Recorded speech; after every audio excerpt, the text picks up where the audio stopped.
Meghan Markle and Harry risk becoming bit players like Edward VIII and Wallis Simpson, and could fade into obscurity over the next decade. A filmmaker with ties to the royal family has claimed Prince Harry and Meghan Markle risk fading into obscurity in a similar fashion to Edward and Mrs. Simpson. Nick Bullen, CEO of True Royalty TV, drew comparisons between Prince Harry and his great-great-uncle Edward VIII, who abdicated the throne in 1936 and wrote a royal tell-all memoir years later. Bullen told Fox News he believed the Duke and Duchess of Hypocrisy could end up being bit players and awkward guests if they continue to alienate themselves from Harry's family.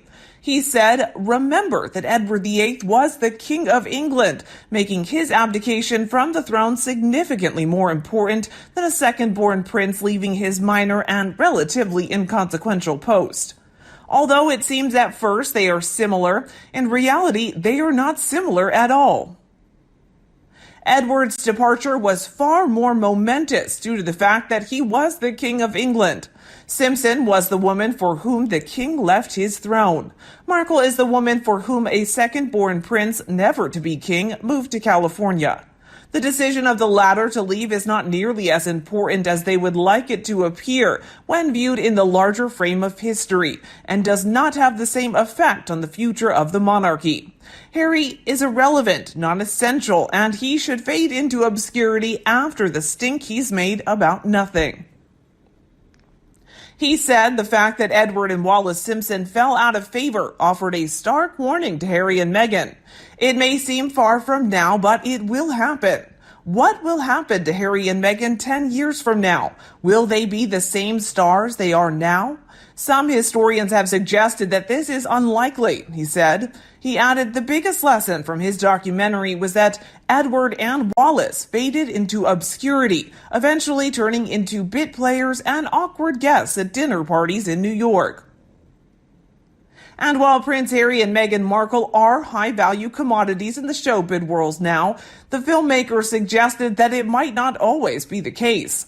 How long will Harry and his wife, Meghan Markle's value, stay at such a high level? Without the association within the institution of the royalty, they are nothing and they know it. That's why they fight so hard to keep titles and patronages and act as if they are an essential part of it when they are not. And all of this will just harden Charles's resolve to do away with minor family members and hangers-on to the public purse. They only made it worse for themselves by alienating the heir apparent and the heir presumptive with a queen who will just not likely see another decade no matter what she does. And all they have to sell right now is dirt, which is why they're trying to cash in on it while they can.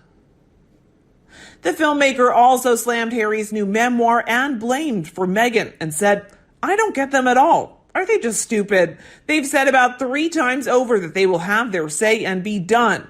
They call the Oprah interview a tell-all.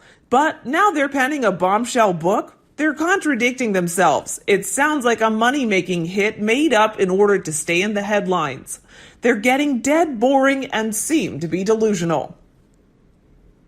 As soon as they were blacklisted by the Obamas for disrespecting the royal family, they suddenly started distancing themselves from their biography. Now she stays silent while leaving Harry to continue attacking his family, and once his official bio comes out, she will blame it all on him and then dump him. She'll claim she was pressured and coerced by Harry and Oprah into doing the interview, and paints herself as a blameless victim. It's laughable how transparent she is. It won't be a bombshell memoir, but a damp squib like everything else the talentless pair put their names to. All the truth bombs, they've been manipulative lies. The truth is, they couldn't hack it as royals because they're too selfish and self-obsessed to see the value in real service. On TV, they revealed themselves to be deeply disturbed individuals, so what would they be in demand for beyond car crash reality shows and tabloid fodder? I agree with Mr. Boleyn. Edward was a king who abdicated, whereas Harry was the spare with no real responsibilities. Because of his previous high status, Edward was able to walk away with serious financial assets, which enabled him to live in luxury, free from financial worries. Harry has the inheritance from his mother, which, by comparison, is very little. Wallis was an intelligent woman who was much sought after in society as a brilliant hostess. Meghan is low class and hasn't gotten a clue how the upper classes behave and doesn't have the brains to learn. Edward and Wallis kept a discreet silence about the royal family. Meghan and Harry have never stopped trashing them at every opportunity. Their behavior has lost them the respect of the public, and they will not be missed. Notice how nobody touches on Meghan's own history in the article, or how she's been acting since breaking away from the royals. Reese Witherspoon declined an invite to her wedding, citing the fact that she'd never met her and it was strange she would be invited, only to take a meeting with her for business reasons and only to say that all the ideas were so bad. Refreshing to hear that kind of honesty. Spotify and Netflix sure are questioning those $100 million deals, once realizing she has nothing to offer. You would think that Disney would have her back for another voiceover documentary role, but the truth is, the elephant one was a favorite. On the other hand, Boleyn said he expected Harry, who still has a major impact on the royal family, would be critical of the firm in his biography, which was bound to be scandalous. Added, I think writing is on the wall already. All they ever had to sell were stories about what a rotten life Harry's had since his mother died, and how her unroyal lowness has suffered so horribly from the R word since the day they were born. Now they've gotten all that lot off their chests over and over and over again. They've got nothing else to sell. Neither of them has the talent or the news to earn a decent living using their own abilities, and everything they've achieved so far has been because of his title and some kind of gruesome fascination with her. They have never had an original idea between them, and they are hardly likely to start now.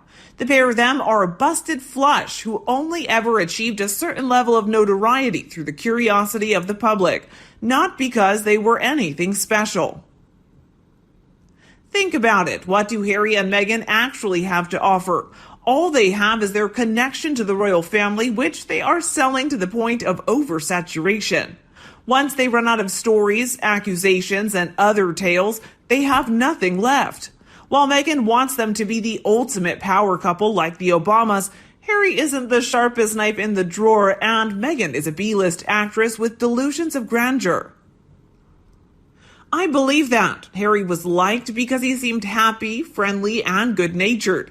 Now he seems the total opposite and tiring to have around. Meghan is so woke and preachy with such a complaining negative vibe, and people certainly will become bored by her rants and wokeness. In general, I will become bored by her rants and wokeness, and I believe that there will be a backlash against the overly woke and the cancel culture folks. People are going to be exhausted with the level of thought that has going into doing or saying anything, and how there's no fun anymore. They're finished already. There are only so many hypocritical, patronizing Zoom calls you can do. They tried the pity party with Oprah and the cemetery stunt that backfired.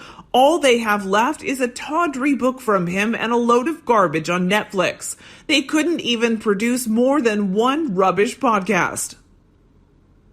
They seem to employ countless people, yet there is nothing produced other than hot air. They better not think of returning to the UK when the money runs out. They can always call Oprah and tell her they'll name the naughty old royal who dared to mention Archie in an exchange for a few million. Nothing would surprise me now.